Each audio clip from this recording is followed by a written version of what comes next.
நான் ஒரு ரொம்ப சுருக்கமா ஒரு தகவலை உங்கள்கிட்ட ஷேர் பண்ணணும். அல்ஹம்துலில்லாஹ் ஸ்டெம் உடைய அந்த ப்ராக்ரஸ் அந்த இதை பற்றி ஒரு பார்ட்டிசிபெண்ட் சொன்னாங்க, அவங்களுடைய பேரண்ட்டும் சொன்னாங்க. சென்டர் நடத்தக்கூடிய சார்பாக ஒரு சில தகவல்கள் கொடுக்கணும். நம்ம திண்டுக்கல் சென்டரை இந்த பர்பஸ்க்காக கொடுத்தோம். இது மாதிரியான ஒரு எல்லா விதத்திலையுமே professionalism, Islamic education, leadership qualities, brother Rafeeq அவங்க அந்த லாங்குவேஜை பற்றிலாம் சொன்னாங்க.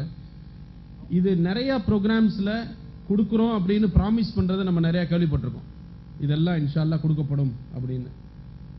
அனைத்து ப்ரோக்ராம்லையும் முழுமையாக கொடுக்கறதுல கொஞ்சம் டிஃபிகல்ட்டி இருக்கும். ஜென்யூனாக சில நேரத்தில் 95% கூட வந்துடுவாங்க, சில இடங்களில் 50% தான். ஆனால் அல்ஹம்துலில்லாஹ் ப்ராமிஸ் பண்ணதுக்கு மேலாக எல்லா கமிட்மெண்ட்ஸையும் முழுமையாக நிறைவு செஞ்ச ஒரு திருப்தி இந்த ஸ்டெம் உடைய ப்ராஜெக்டுக்கு இருக்கு. ஏன் அந்த சென்டருடைய சார்பா நான் இதை சொல்றேன் அப்படின்னா, இந்த ப்ராஜெக்டை யார் வேணாலும் கொண்டு வரலாம், பட் ஒவ்வொரு இடத்துலையும் இம்ப்ளிமெண்ட் பண்றப்ப அங்க இருக்கக்கூடியவங்க ஒரு பொறுப்பு எடுக்கிறாங்க. அந்த பொறுப்புக்கு அங்க இருக்கக்கூடியவங்களுக்கு அவங்க பொறுப்புதாரியா இருக்காங்க. அந்த அடிப்படையில் அல்ஹம்துலில்லாஹ் அங்க எல்லாருடைய ஃபீட்பேக், எல்லா ஊர்கள்லையுமே இதுதான் ஃபீட்பேக் நல்ல முறையில்